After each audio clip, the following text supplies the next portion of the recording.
Penjawat awam harus mempunyai komitmen jati diri, semangat dan sikap yang terbuka demi mencipta kecemerlangan pada masa hadapan.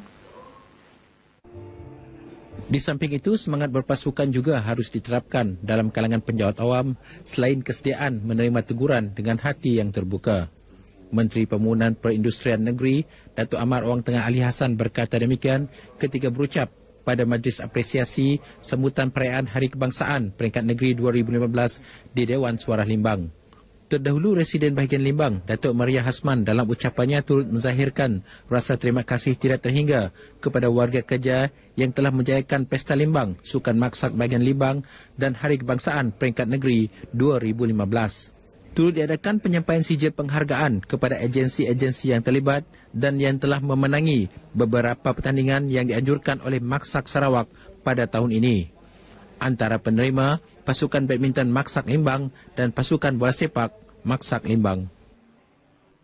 Operasi mencari dan menyelamat SAR Nurul Waziana Muhammad Yusof, 23 tahun yang hilang di Pasir Pandak dekat Kuching Jumaat minggu lepas diperluas di kawasan berlumpuh hari ini. Menurut Ketua Jabatan Bomba dan Penyelamat Zon Kuching, Tiong Ling Hee, anggota operasi SAR yang sudah memasuki hari ke-9 akan meredah lumpur bagi mengesan kemungkinan mangsa terbenam selepas di bawah arus air pasang. Jadi berdasarkan pengalaman pihak jabatan, sekiranya operasi berpanjangan macam ni, peluang kita untuk menjumpai mangsa tu agak tipis lah.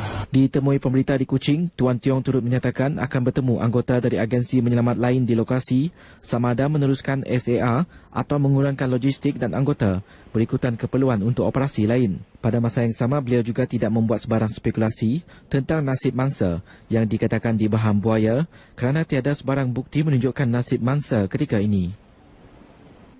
Buat julung kalinya, 64 peserta terdiri daripada 6 buah kampung dan 1 taman perumahan di kawasan Dewan Undangan Negeri Dun Pantai Damai terlibat dalam program perintis dengan penubuhan pasukan bomba komuniti sekaligus yang pertama seumpamanya di negeri Sarawak.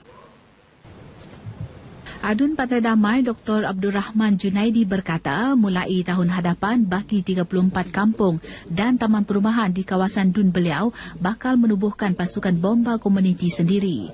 Jelasnya pasukan ini perlu bagi memberi bantuan awal semasa bencana atau kebakaran selain menyalurkan maklumat tata cara pelepasan diri semasa kecemasan. Dr. Abdul Rahman berucap pada majlis pelancaran pasukan bomba komuniti Dun Pantai Damai di Petrajaya Kuching yang bertemakan transformasi minda budaya keselamatan dan pencegahan kebakaran. Terdahulu dalam ucapannya, Timbalan Pengarah Jabatan Bomba dan Penyelamat Negeri Sarawak, Mat Ali Haji Bahudin mewakili pengarahnya berkata, pihaknya menyasarkan sekurang-kurangnya 260 penubuhan pasukan bomba komuniti di seluruh negeri ini tahun depan.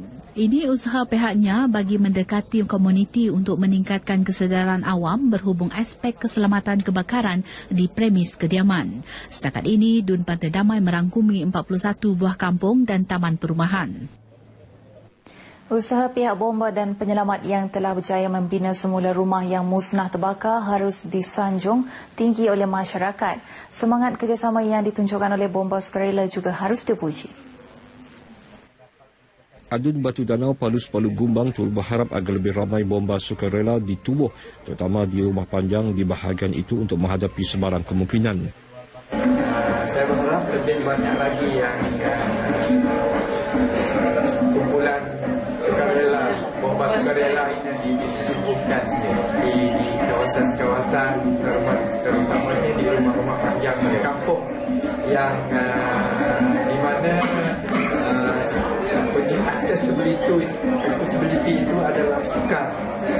Palus berkata demikian pada majlis penyerahan kunci rumah kepada Ashraf Abdullah di bawah projek pembinaan semula Rumah Terbakar Strategi Lautan Biru Kebangsaan NBOS Kejiranan Indah di Kampung Lubuk Lasas, Limbang.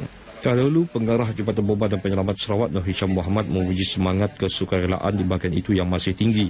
Ini adalah atas kejayaan pihaknya membina rumah tersebut dengan bantuan bomba sukarela dan pangkalan Madang Limbang. Saya mengambil kesempatan ucapkan terima kasih kepada kerjasama yang telah diberikan kepada Persatuan Bomba Sukarela Kuala Madang dan juga Persatuan Bomba Sukarela Kabimah yang merupakan satu titik yang itu signifikan kepada pelaksanaan MBOS bila pertama kalinya kita melibatkan Persatuan Bomba Sukarela.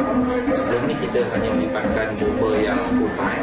Menurut Nur Hisham lagi, projek rumah tersebut adalah yang ketiga di Sarawak selepas di Sebatan dan Oya serta menelan kos RM47,000 dan dibina dalam tempoh 3 bulan. Turut diadakan pada majlis itu penyerahan kenderaan utiliti kepada Persatuan Bomba Sukarela Kampung Pangkalan Madang, Limbang. Pengguna jalan raya khususnya yang balik ke kampung halaman sempena perayaan Christmas ini disaran supaya memastikan kenderaan mereka berada dalam keadaan baik dan selamat digunakan.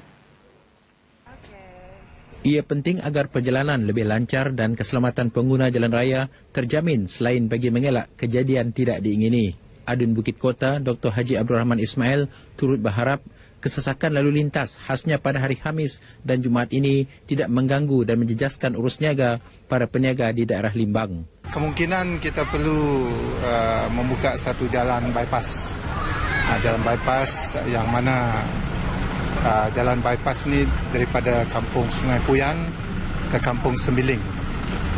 Dan dengan adanya jalan ini, kenderaan yang tidak perlu masuk ke bandar mungkin boleh menggunakan jalan tersebut. Dan saya berharap kerajaan mengambil perhatian dalam isu ini. Dr. Haji Abdul Rahman ditemui media pada majlis pelancaran kempen keselamatan jalan raya sempena perayaan Christmas 2015 bahagian Limbang di Limbang. Pada majlis itu, topik keselamatan dan risalah turut diagihkan kepada penunggang motosikal dan pemandu kereta. Walaupun tinggal di tengah-tengah bandaraya Kuching, adat resam bekatan tidak pernah dilupakan. Bagi Zulkifli Baba dari Kampung Laruh Kuching, adat resam bekatan cara tradisional seharusnya diketengahkan kepada generasi muda supaya tidak hilang di telan zaman. Dalam satu majlis ringkas di rumahnya, 4 orang kanak-kanak berumur 12 tahun diraikan dalam satu majlis doa selamat selepas dikatankan Rabu lepas. Memang tunjukkan kepada anak saya dan juga generasi yang muda ni, okey, macam mana dilakukan masa dulu-dulu.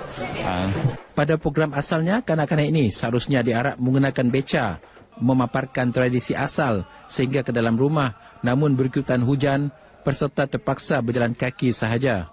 Majlis yang sebaringkas ini dihadiri lebih 300 orang sanak saudara dan jiran tetangga.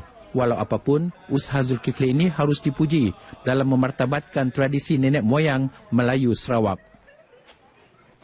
Wendy Enes, 29 tahun, dinobatkan sebagai juara pertandingan Mrs. Sarawak 2015 yang berlangsung malam tadi di Bandaraya Kuching. Wendy yang berasal dari Kuching itu turut menerima gelaran Mrs. Charming.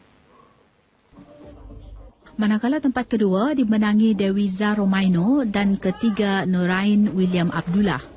Pertandingan ini menyaksikan para peserta memperaga 3 kategori busana iaitu sukan, casual dan evening dress. Hadiah disampaikan oleh Ahli Dewan Undangan Negeri Adun Semariang, Sarifah Hasidah Said Ahmad Ghazali. Terdahulu dalam ucapan perasmiannya, Sarifah Hasidah berkata, pertandingan seumpama itu dilihat mampu menjadi inspirasi kepada wanita yang sudah bersuami supaya menjaga keterampilan diri. Beliau berharap wanita bukan sahaja tetap cantik, malah berketerampilan menarik selain berkeyakinan dan berilmu. Seramai 23 peserta mengambil bahagian pada pertandingan yang memasuki edisi kedua penganjurannya. Setakat ini dahulu sumbangan berita dari Sarawak untuk Lintas Langsung Nasional 5 petang ini.